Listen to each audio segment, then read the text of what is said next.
Hello, thank you for waiting for me. Let me get your names down. All right.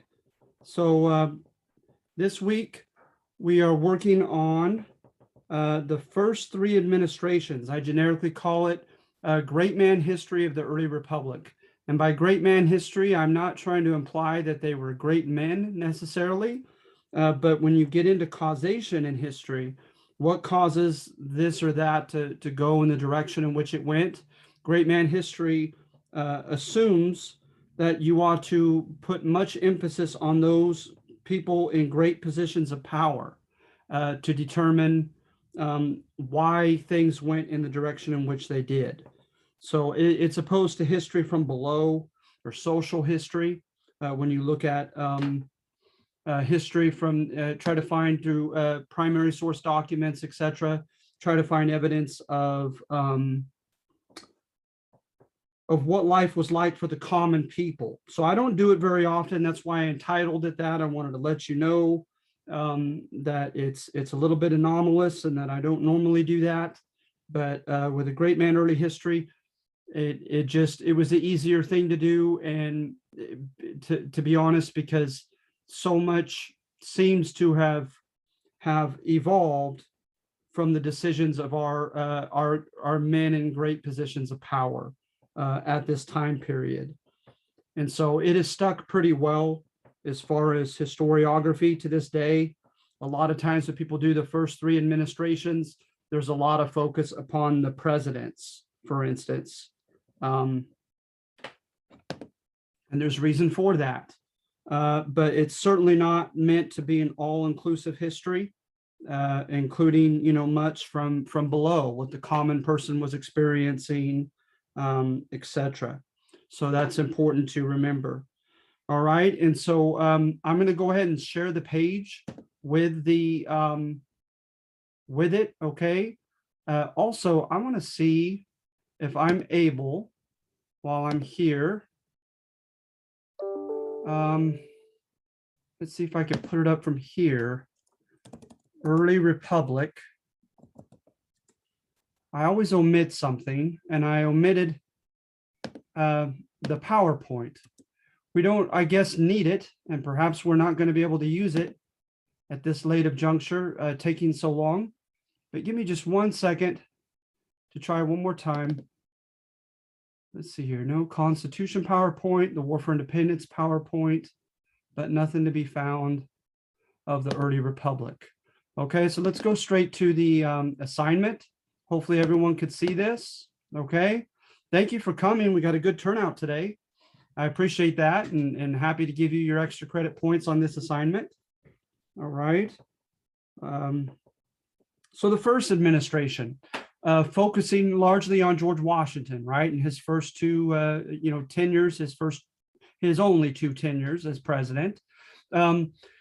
What's the common narrative? The common narrative is that he finds himself somewhat awkwardly between the left and the right. Remember, on the left at that time were the libertarians. They feared big government. If anything, they wanted the republic to be more democratic than it was aristocratic or monarchical. They trusted somewhat in the sagacity of the common man, excuse me, like the worldly wisdom and intelligence and common sense of the common man. But they didn't stop there. They weren't that far to the left. Thomas Jefferson, in having debate and dialogue back with John Adams, who was further to the right than John Adams got him to admit that too much democracy could be dangerous, but he just felt it was a lesser evil, not as dangerous as an oligarchy ruled by the few wealthy, educated people. And because he felt like the mistakes, it would just be that the people would make mistakes.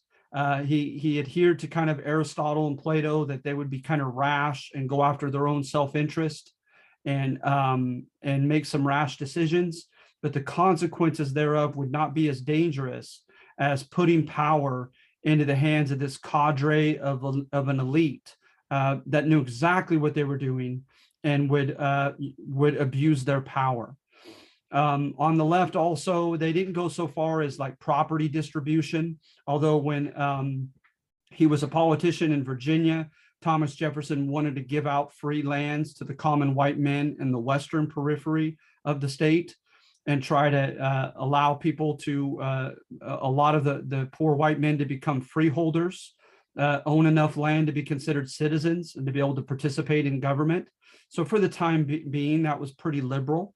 But nothing like land redistribution like you're going to see in Latin America, like take from some of the excess land of the rich and allocate it to the poor. Not a bold, he took a bold stand in the Declaration of Independence. He took a bold stand in his letters to a Frenchman that became published and highly read throughout the country on the State of the Union.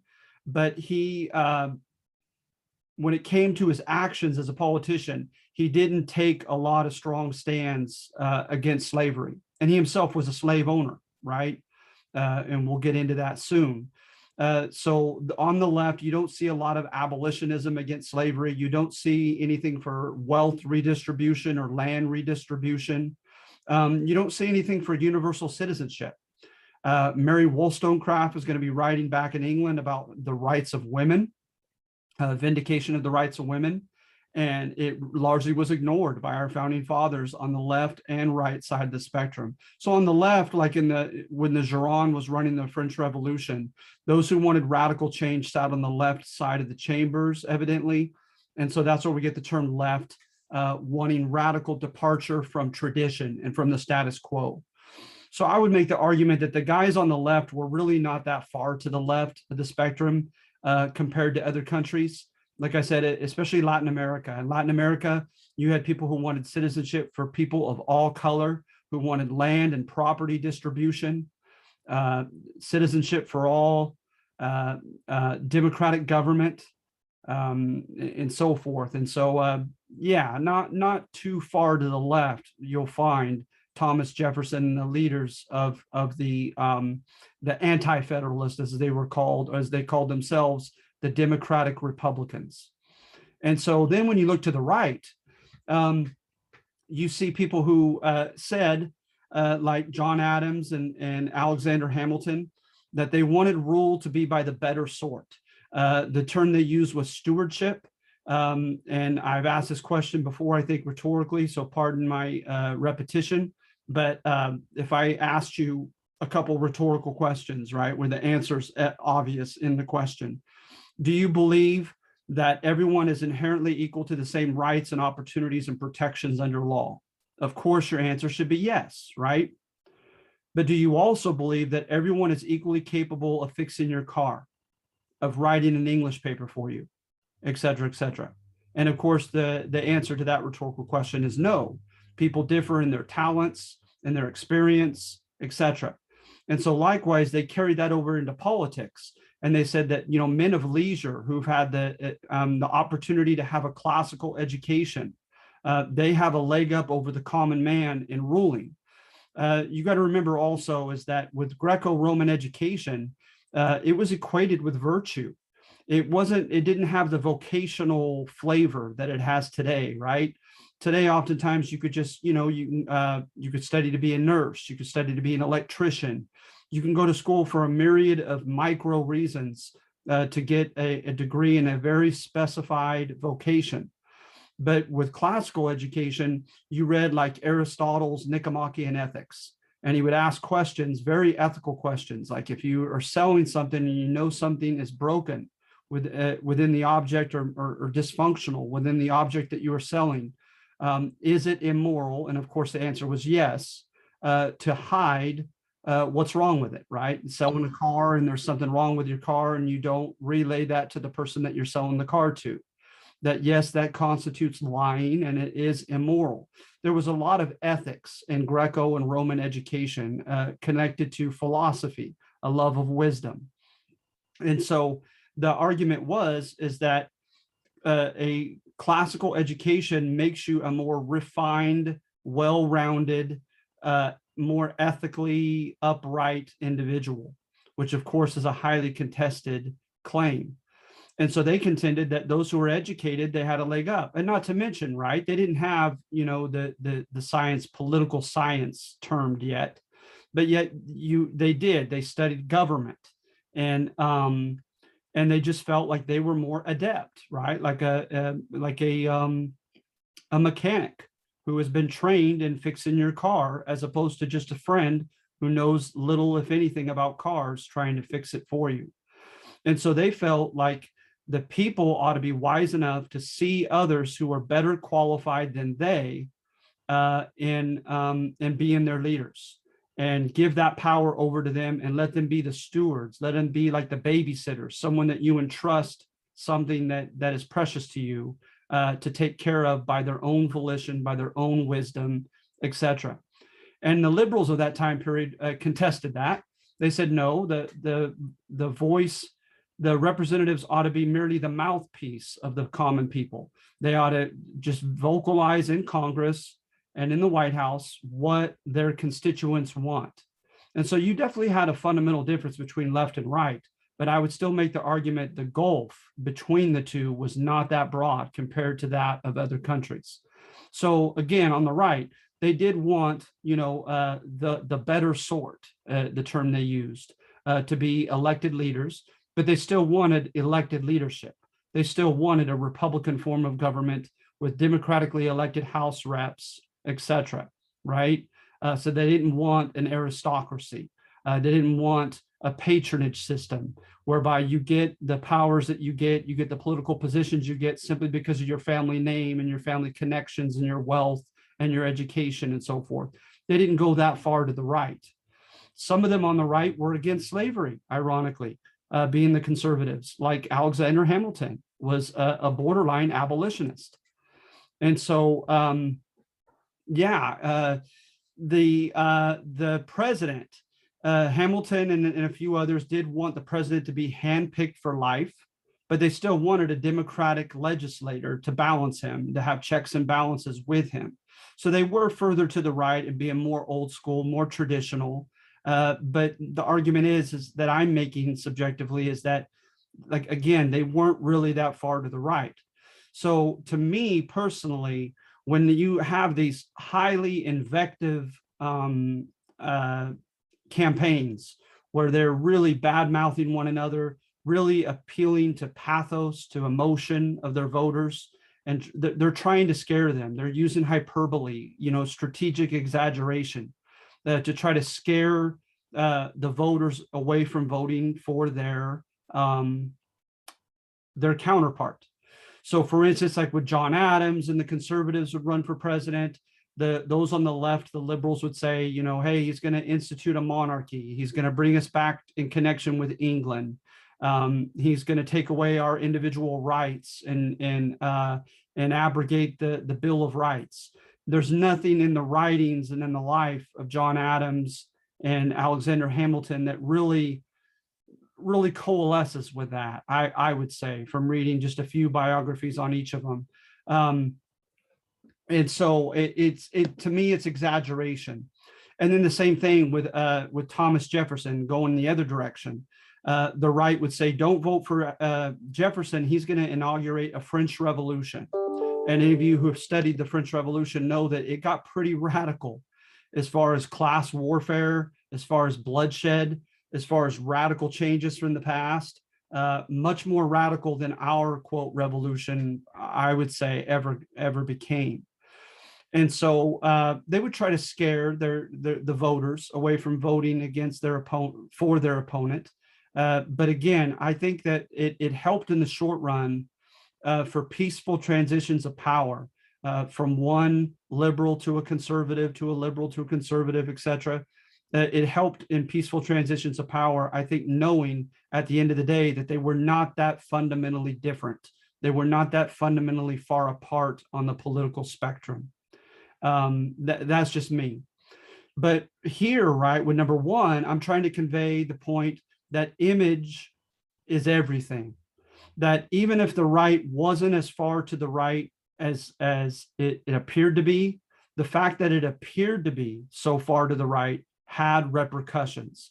and there was a kind of a pendulum swing in the political atmosphere, the political mood, if you will, of the country.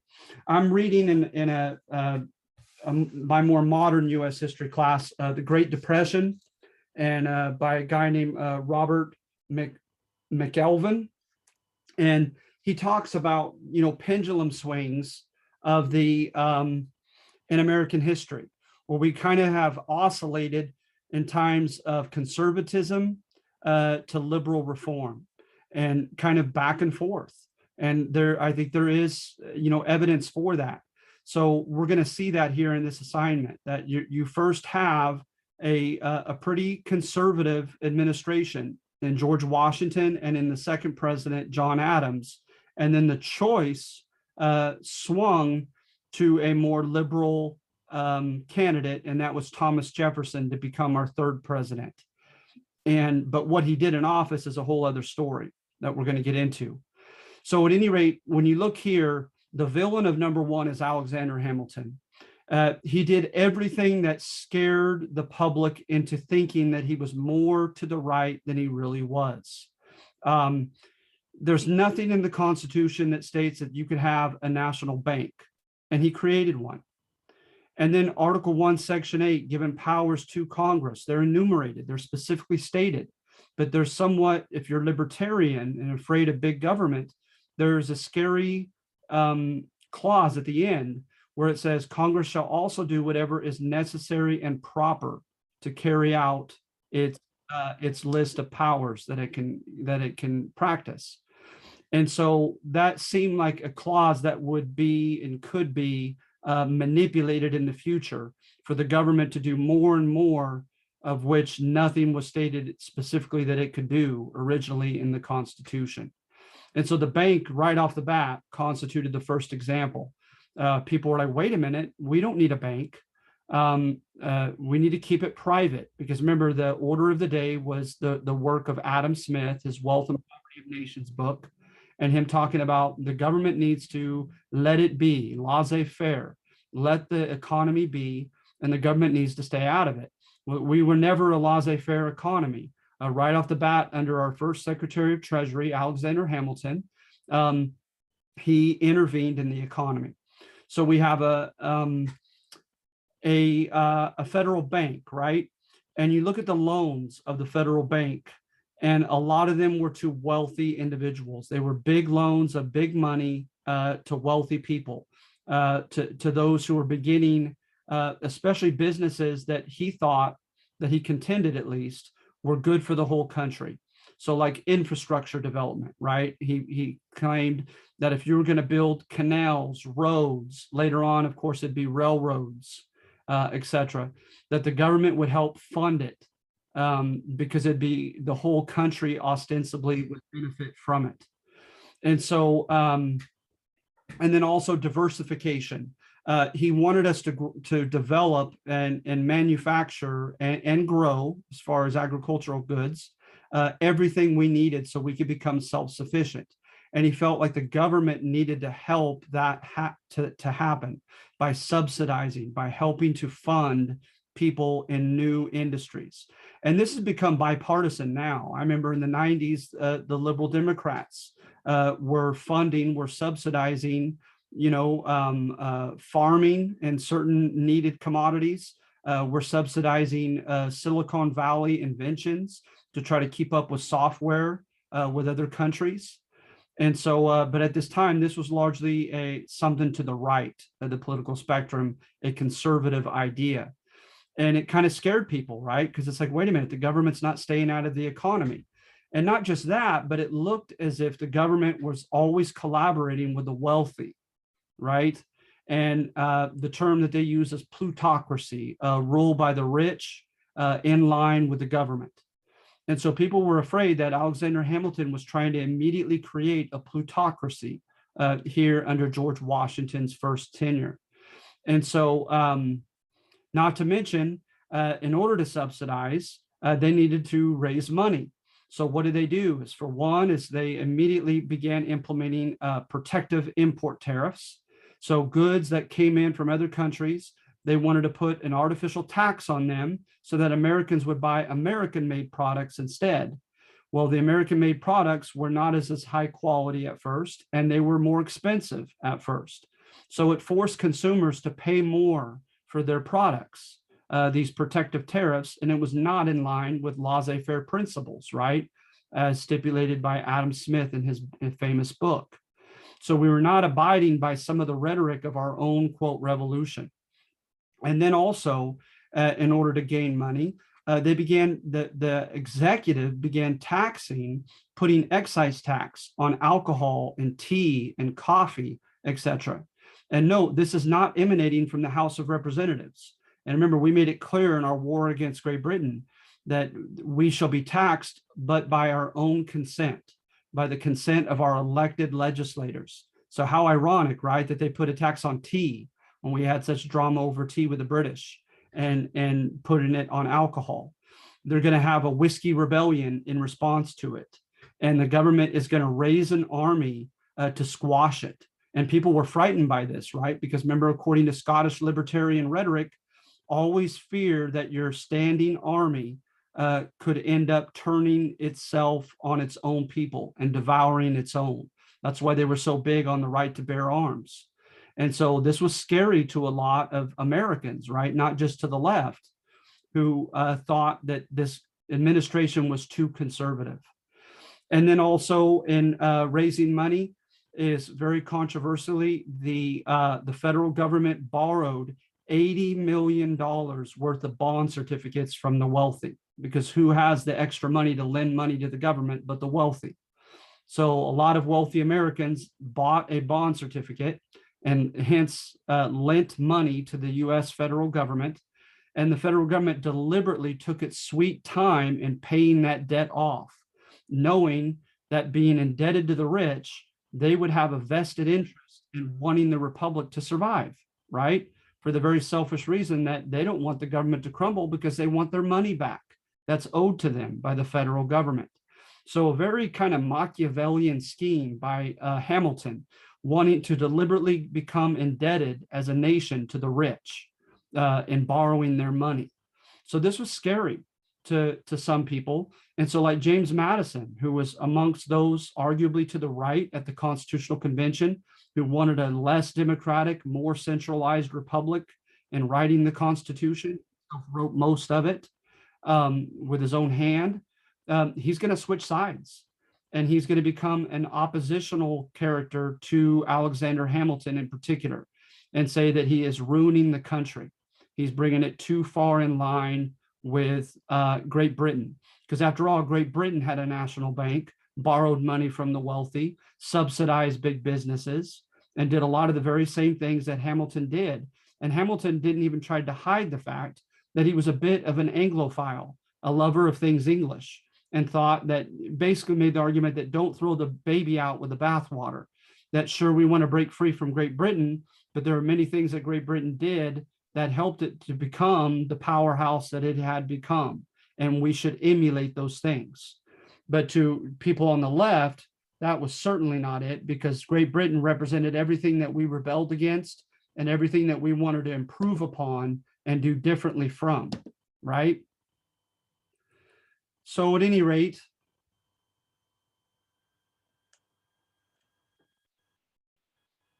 any questions? Any questions so far? So you see here, he personally led an army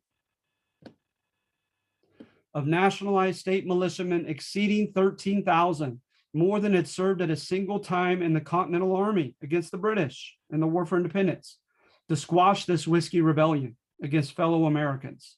To liberals, this was too much. All right.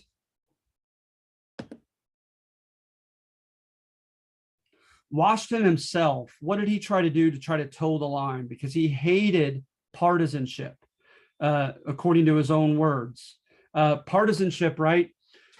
He meant it in the negative sense, is being kind of myopic, being very narrow-minded, and only wanting what your faction wants. And how would I define a faction? I would define it from what I have understood from the writings of Madison, a group of people that share the same ideology and or same self-interest, right? So what's in the best interest of a teacher in California might be of the same interest to a teacher in New Jersey. And so they're likely to vote along the same lines in their own best interest. And hence they're a faction. They don't have to know one another. They don't have to like one another. They will rather characteristically vote the same as a faction because they have the same self-interest.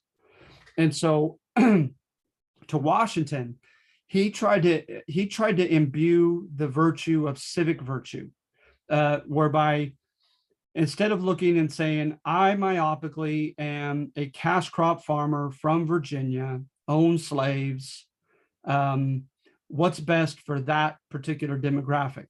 He would say, I'm an American. I'm the first citizen of this republic. What is best for the country at large?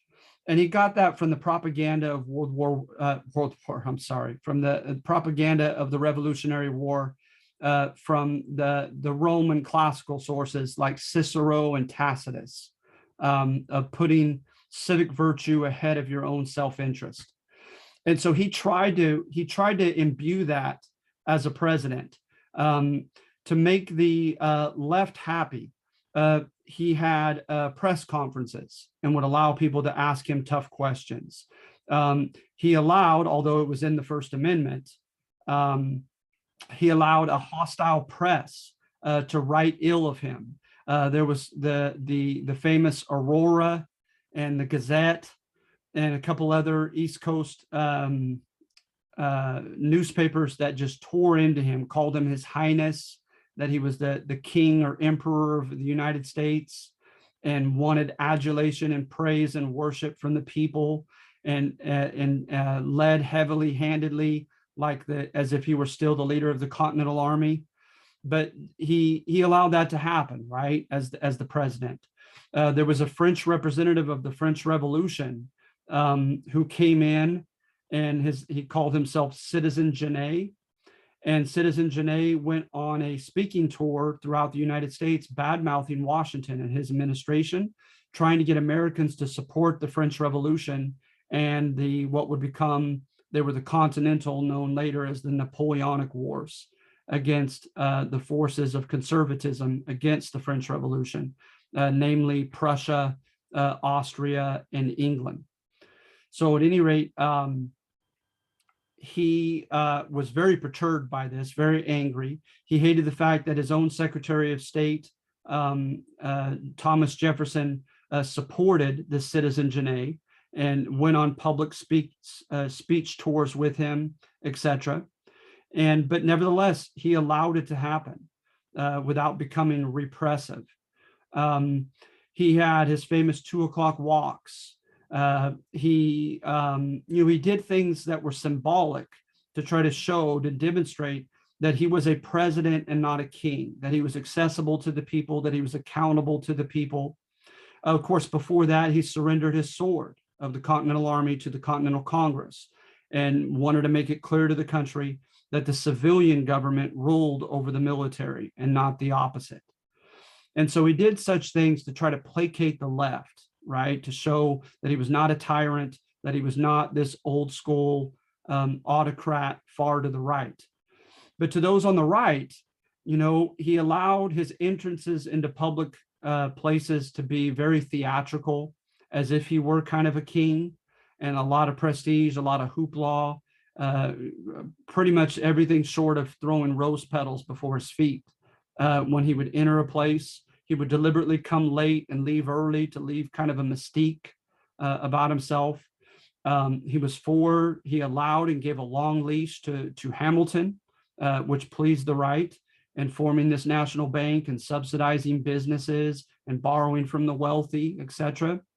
And he also supported squashing the Whiskey Rebellion, which it didn't have to happen because they dispersed by the time the U.S. Army got to them.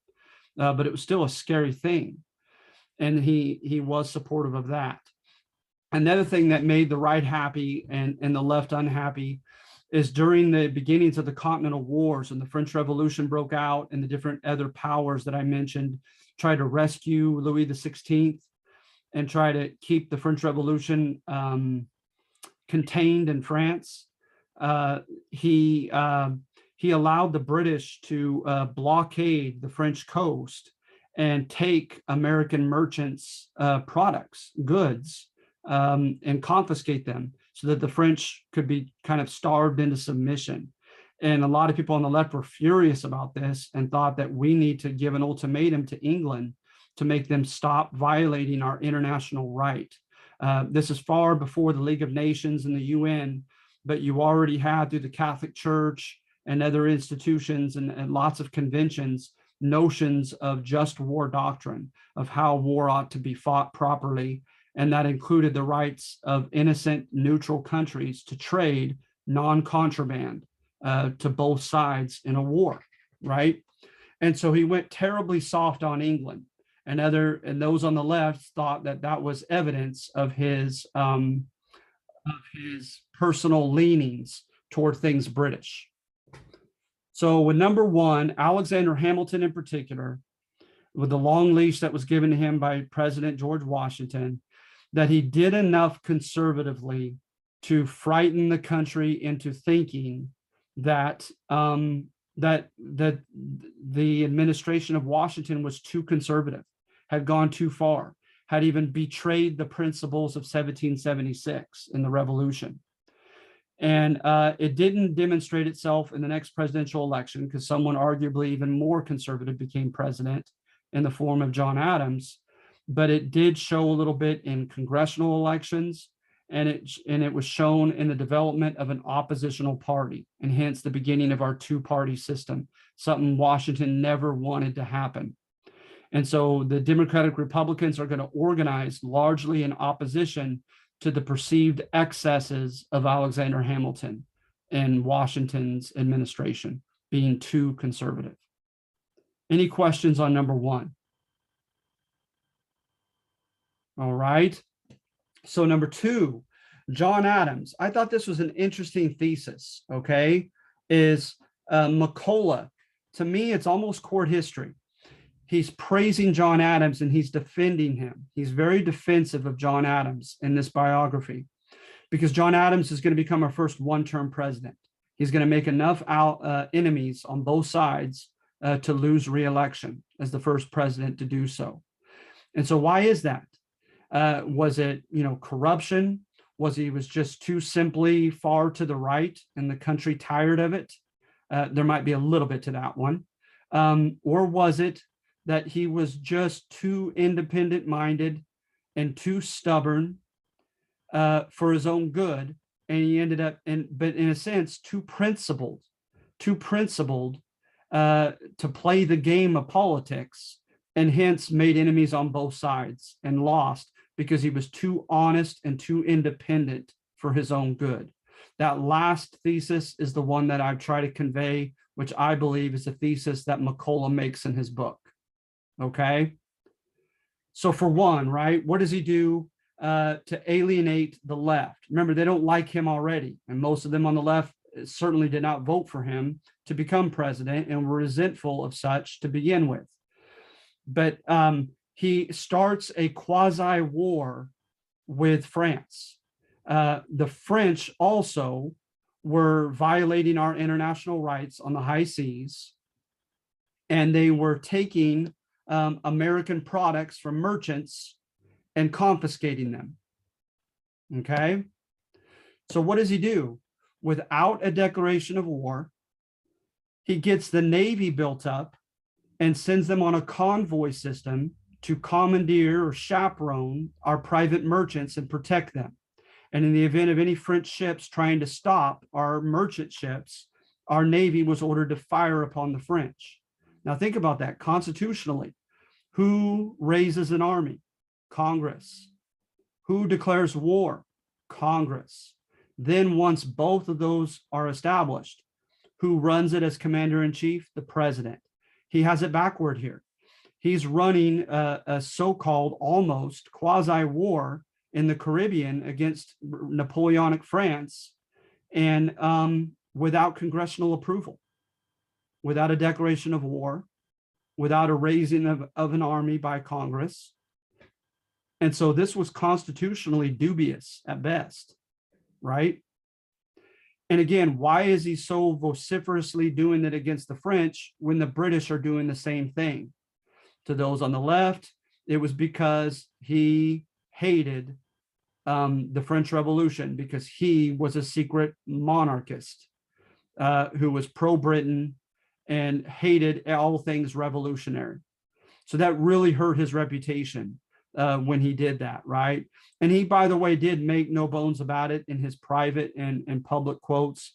He thought the French Revolution was excessive. He thought it was too radical. He thought it was too bloody, that it went too far in declaring class war against the nobility, and that it definitely went too far, even became, in his eyes, satanic when it attacked the Catholic Church, because he was a very vocal Christian president, John Adams. So John Adams, he gets a lot of negative biographies as being way too conservative, way too opinionated, way too stubborn, him being a very diminutive sized man. They said that he had this fiery temper and kind of a little man's complex. You hear all those things with John Adams in many biographies. And then his Congress passed the Alien and Sedition Acts.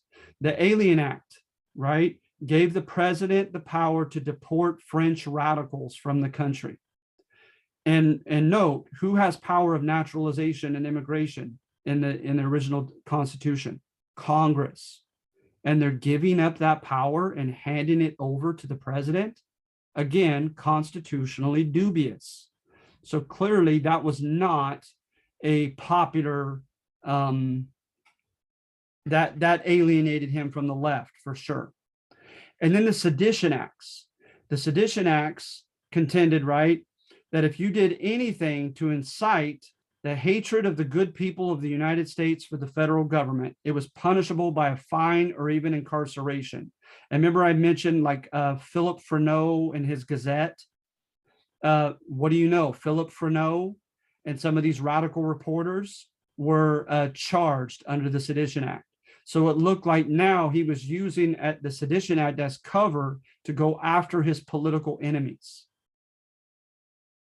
Okay, known as the Sedition Act. But at the same time, John Adams did not officially ask Congress to go to war with France. He didn't want to. He didn't want the bloodshed. He didn't think our armed forces were ready for it. And he said, as a Christian man, he wanted peace. So he didn't go far enough to those on the right who wanted to join the Holy Alliance, as they called themselves, against Napoleon and Napoleonic France. And he didn't go that far, and they wanted him to. With the Alien and Sedition Acts, supposedly in his defense, he scarcely utilized them. Those were powers that he could have abused easily, and he didn't. You look at numbers of incarcerations, numbers of deportations, very low. So that didn't make the right happy either. That they say, okay, we equipped you with these acts. Now do something with them, right? And of course, according to McCullough, is because he had a conscience problem with both the acts, knowing full well that both of them were constitutionally dubious or doubtful. And so hence he didn't want to implement them fully. So now, right, he's alienating the right as well as the left. And then there was something called Fry's Rebellion. And there was a big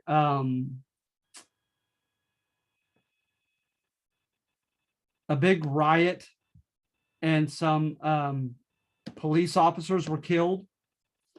And the right wanted Mr. Fry's to be executed as a symbolic gesture to the country, kind of like the Whiskey Rebellion, that we are not going to tolerate rebellion in this country.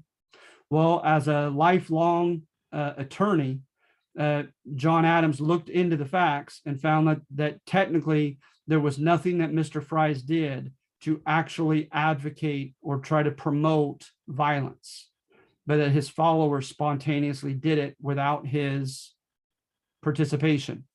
And so hence he pardoned Mr. Fry's. And that greatly angered members of the right of his own party. But again, he said, because it was the right thing to do, and because he expected to answer to God when he died, and he wanted to have the greatest integrity he could show as president. All right. And then also he makes an enemy of one of the strongest members of the right, and that's Alexander Hamilton.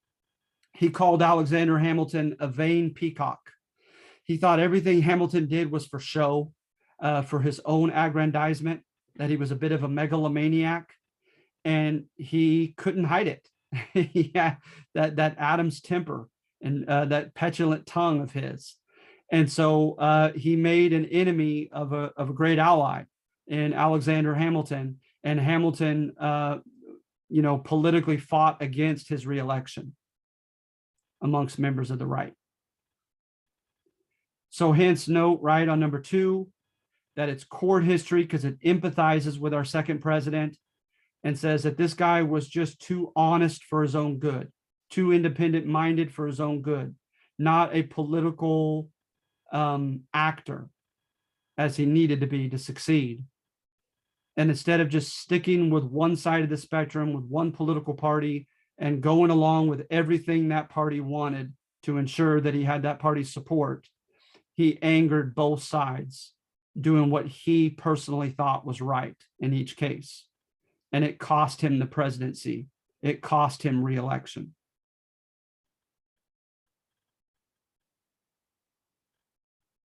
All right, so any questions on number 2?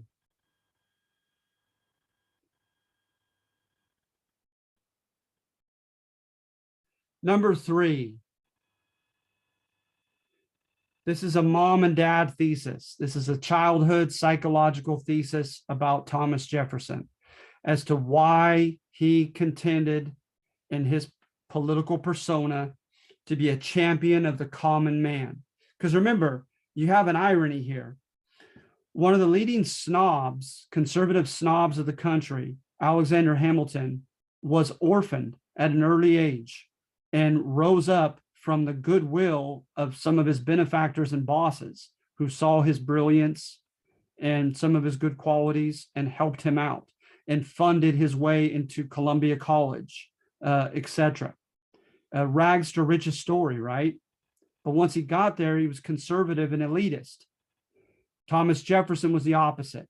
He was born with a silver spoon in his mouth. He was born to privilege. He was born to great wealth through his mother's family. But he claimed to be the president of the common man. He claimed that he did not put on airs. He was for the common person. He was for the republic being more democratic than it was aristocratic, that he trusted power into the hands of the common man more than he did the wealthy and educated. And why is that? Number 3 ties it to his mom and dad. And I'll throw out the term wealth guilt. He may have struggled with wealth guilt so that he was trying to compensate and trying to earn his dad's approval and being a man who put on no airs. So when Jefferson went into the presidency, he was oftentimes uncouth in appearance, his hair disheveled, wearing a robe and sandals, answered the door himself to the White House, refused to ride a carriage into the White House, dined with poor neighbors there in Washington, and had an elderly woman who lived by who was very poor and humble, and he would talk about her tomato patch oftentimes and ignore well-to-do other guests that were in the White House with him. He would go and visit poor neighbors and sneak meat into their broth when he discovered that they didn't have much food to eat. He tried to be that type of a guy, at least in his image. And then number 3, right, it's contending that there was a childhood reason for that. That he hated the ostentation and the arrogance of his mother and of his mother's family, and he constantly felt that his dad's approval had eluded him. His dad, who in contrast was seen as a commoner. And he didn't want his dad to think of him as a spoiled, rotten little son.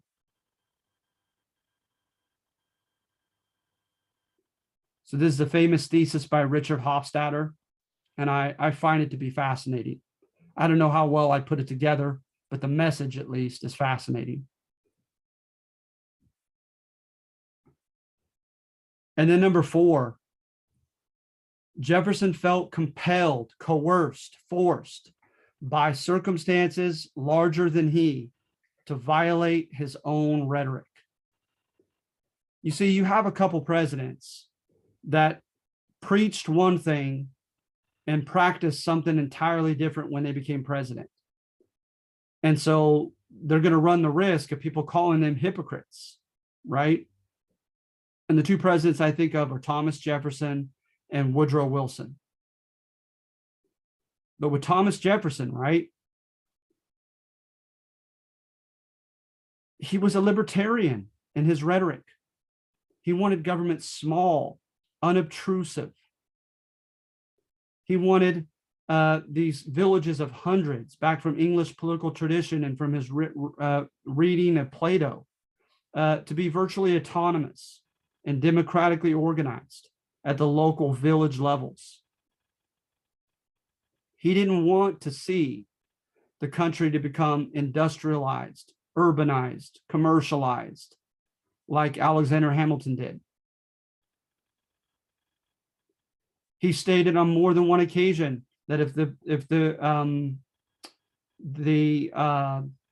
Constitution does not specify that you can do it, then you simply can and should not do it.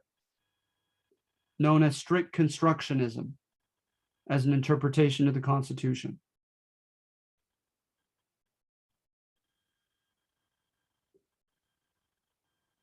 And he also contended in some ways, like Benjamin Franklin, that Native Americans were an example of the human equality, that all human beings are endowed by their creator with the same innate basic capacities, but that some, in being in the right environment and having the right opportunities afforded them, have skyrocketed past others.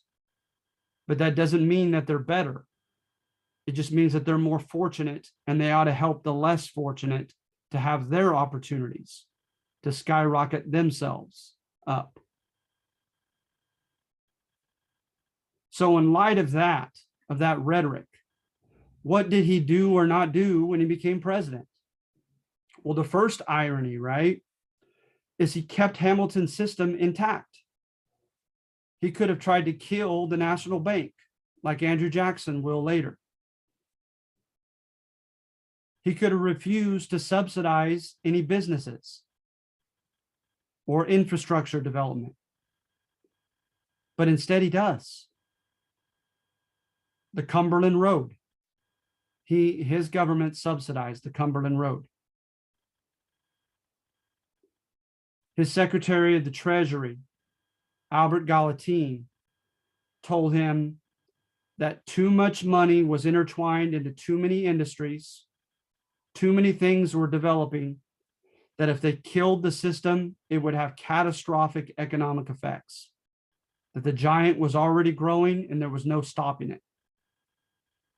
So again, you have that thesis in the first instance that Jefferson didn't like Hamilton's system, but he felt like it had grown into a force too large with which he could contend. And you also have to remember the image of Jefferson, according to this thesis. Jefferson was terrifiably averse to confrontation.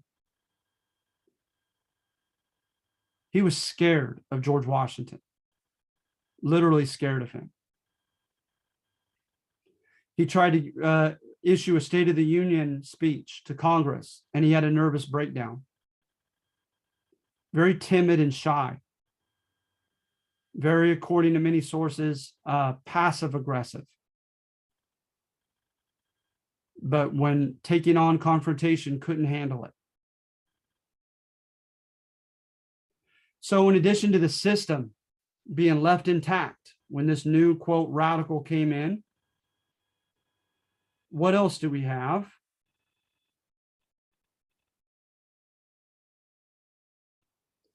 He wanted a crusade against ignorance. He wanted a national public school system. Congress would have none of it. Many of the states, as a state issue, arguably, according to the 10th Amendment, whatever's not explicitly stated in the Constitution is reserved over to the states. Many of the states wanted nothing to do with public education for the simple reason that the well-to-do who are paying most of the taxes did not want to pay extra in taxes to have their kids equalized with poor kids so that the poor kids could compete with their rich kids and go into college and in the workplace. So he backed down from his fight for education.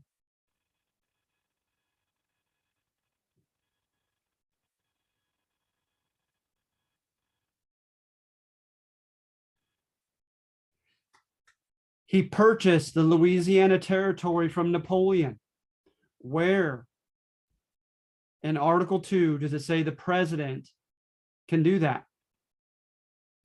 It doesn't. But he bought it anyway, because he contended that Napoleon was mercurial. He was bipolar. He was erratic and dangerous. Because on a couple occasions, right, Napoleon made last-minute choices to make major choices and invasion of certain countries. And he was scared to death of having a neighbor along the Mississippi River of Napoleon and that vast of land. Because remember, the Louisiana Territory comprised like 21 future states. We're not just talking about the modern state of Louisiana. A huge swath of land. So much so that when he purchased it from Napoleon, it doubled the national domain. He asked Congress to pardon his indiscretion and said that future generations will pardon him for it because it just had to be made, that decision.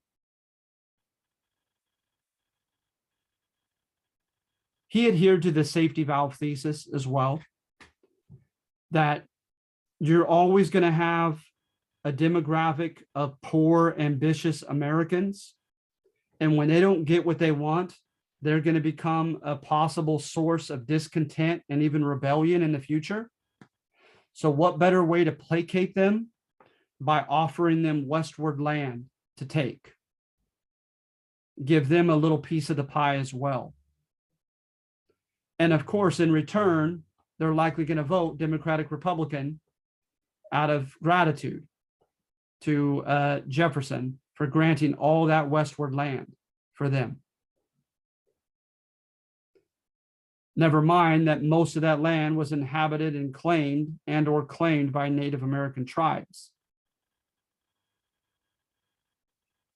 And speaking of which, as he was in the process of trying to purchase that land, he sent the famous expedition of Lewis and Clark into the West. And this might be a simplistic dichotomy, but Meriwether Lewis did kind of demonstrate the intellectual curiosity of the president. He took notes on the flora and fauna, the geography. He found excavated some mastodon bones. He brought back anthropological information about the culture of the Native Americans. And no doubt Thomas Jefferson had an exquisitely large intellectual appetite. He wanted to learn constantly in all fields. But Clark, when you look at Clark's diary, when you look at his actions, he looks more like a military spy, in my humble estimation, from what I've read of Lewis and Clark. He'd come in and say, "Greetings from your great white father," to the Native American tribes. He would get down the numbers of tribes and numbers of fighting men that they had, the amount of soldiers and weaponry that would be needed to fight certain tribes that looked hostile to Anglo infiltration, goods and commodities that the Native Americans coveted and likely could be won over by providing them such goods and commodities. So to me, like I said, it almost looks like military espionage before we bought the land, trying to see what we were going to have to contend with the Native Americans and taking it from them, basically.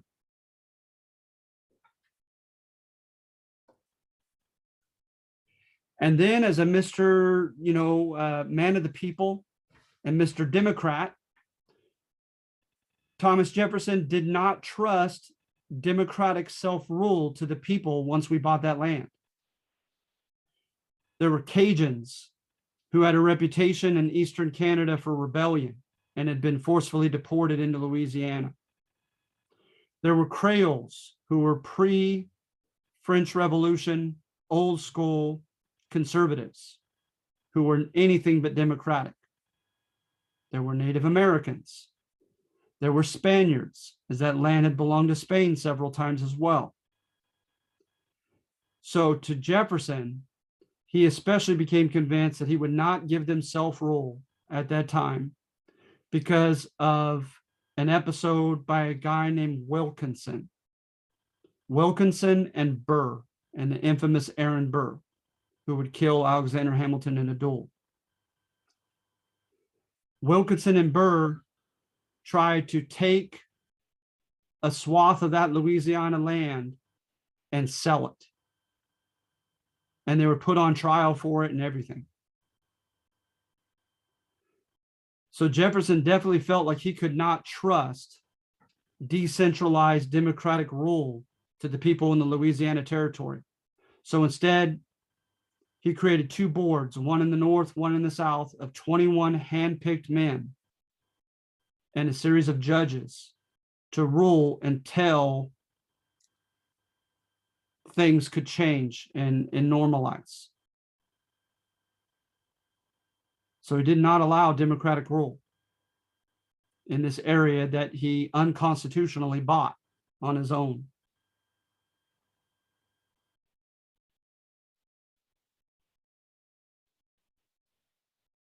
And then you also have the North African War with Tunisia.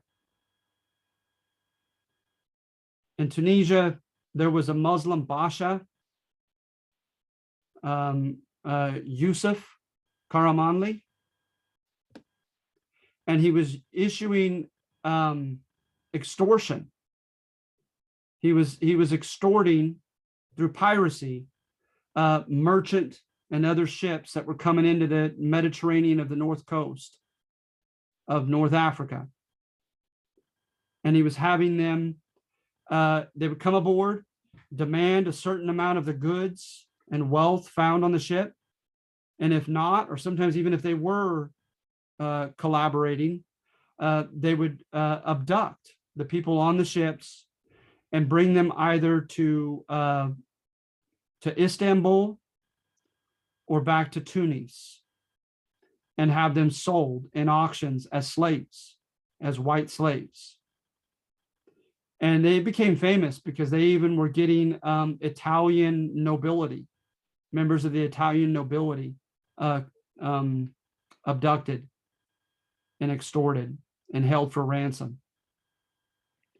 Well, this had happened under the first two presidents, and even proud Washington refused to do anything about it. Said, we got to pick our battles. We're a brand new nation. We don't have a standing army yet. But ironically, Thomas Jefferson, who wouldn't and didn't fight in the War for Independence, he wasn't a pacifist. But if you look at his grievances high on that list against George III, it was sending young men to war over personal affronts of the monarch. A monarch gets insulted by some type of gesture, And so he sends thousands of boys to their death to avenge his wounded pride. The critics of Jefferson said that's exactly, ironically, what Jefferson did. He at first said, you know what, we need to teach a lesson to the Basha. And he sent the USS Philadelphia to go punish them at their port of Tunis. Instead, it was run aground, and the naval guys, about 100 of them, were taken as prisoners and held for ransom by the Basha. So at this point, Jefferson deals with a man named William Eaton, Eaton, and gets Eaton to try to go to North Africa, to Egypt, find the brother of Yusuf. His name was Hamed. And build an army under Hamed and start a revolution or a coup in Tunisia, overthrow the Basha Yusuf with American money and mercenary fighters, and store Hamed onto the throne, who, as his first case of order, would renounce the policy of abduction of foreigners. Well, it didn't happen. It didn't work. But he tried it, and Congress knew nothing supposedly about it, much less had declared war. Neither had it declared war when he sent the USS Philadelphia to punish them. But now the press got a hold of it, and now Congress made decisions to send the Navy over to help rescue the members of the USS Philadelphia. So he got us involved in a Tripolitan War himself over an insult to our country's honor and to his honor as president. Now, what he's going to contend, of course, in this case, is that he wants to eventually kill Hamilton's system. And the best way to do that is through taxation. And his merchants were losing all their money in the Mediterranean. So that supposedly was an economic decision to get rid of this system of abduction and ransom. But you see all the ironies here with Jefferson? This libertarian liberal president, and how much he kind of flexed his muscles when he became president.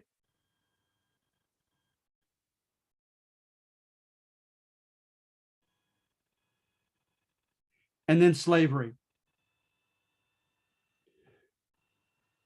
Thomas Jefferson at any given time had about 160 something slaves. But in his notes on the state of Virginia, he wrote how hypocritical, immoral slavery is. And get this, as an example of the hypocrisy and the unhealthiness of slavery, he used as a keen example the fact that white masters would take black women slaves as their lovers. Because it says, what's the black woman going to do? She can't say no. And of course, he had an affair with a much younger Sally Hemings, black slave, and had, I think, 4 kids that grew to adulthood, biracial kids with her.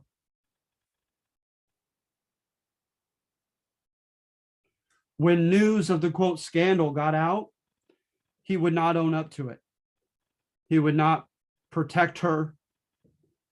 He had promised his kids that they would be released at 18, and he reneged on that promise and said he needed time for everything to die down, the tumult to die down about this quote scandal before he'd let them go. So Beverly, his oldest, just left.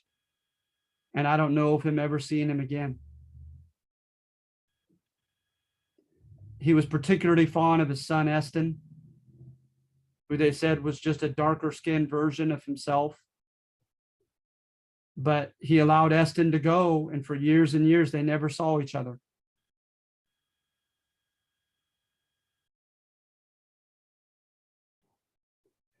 And when his daughter came back to move with him, escaping an abusive marriage, she mistreated Sally Hemings badly, and Sally Hemings' daughter with Jefferson. And Jefferson would not stand up for Sally Hemings nor his biracial daughter.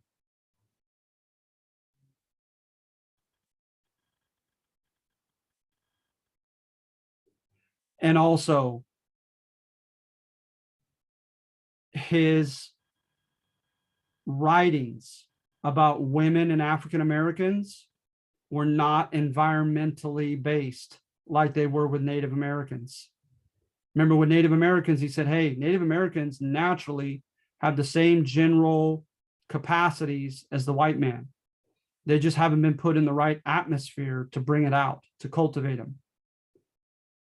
He said in his writings that women and that African Americans were biologically, innately inferior to white men, that they did not have the same capacities, the same abilities, the same intelligence that white men had been given at birth. Yikes, huh?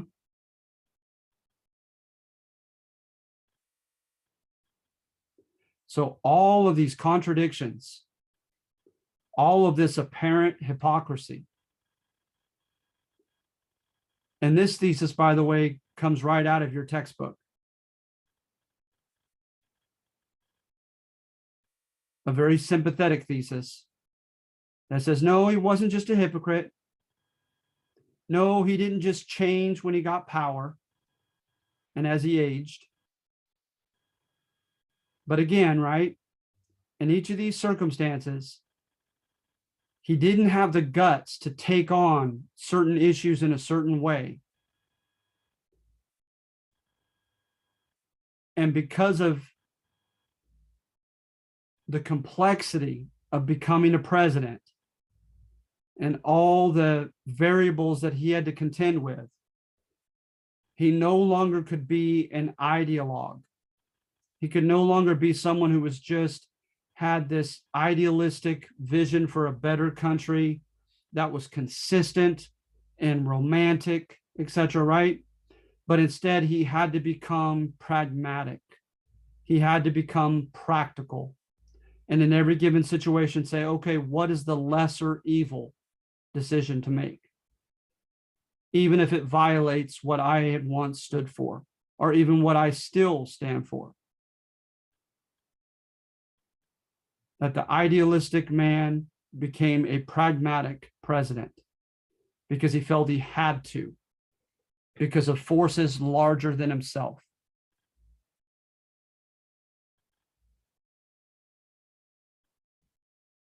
All right, so are there any questions on any of the numbers?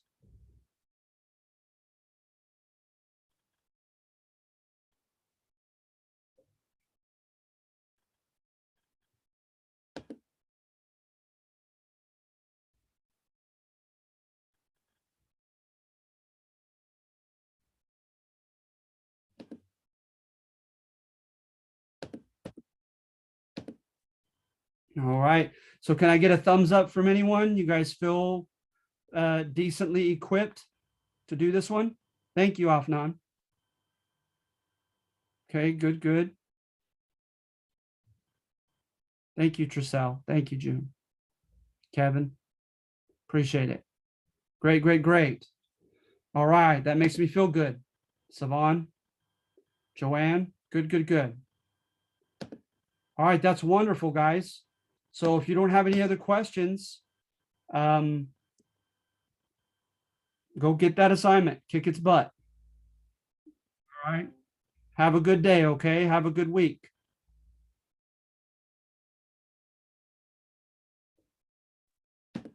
Thank you, Professor. Thank you. I appreciate you guys. Thank you for the lecture, Professor. You're very welcome. Thank you.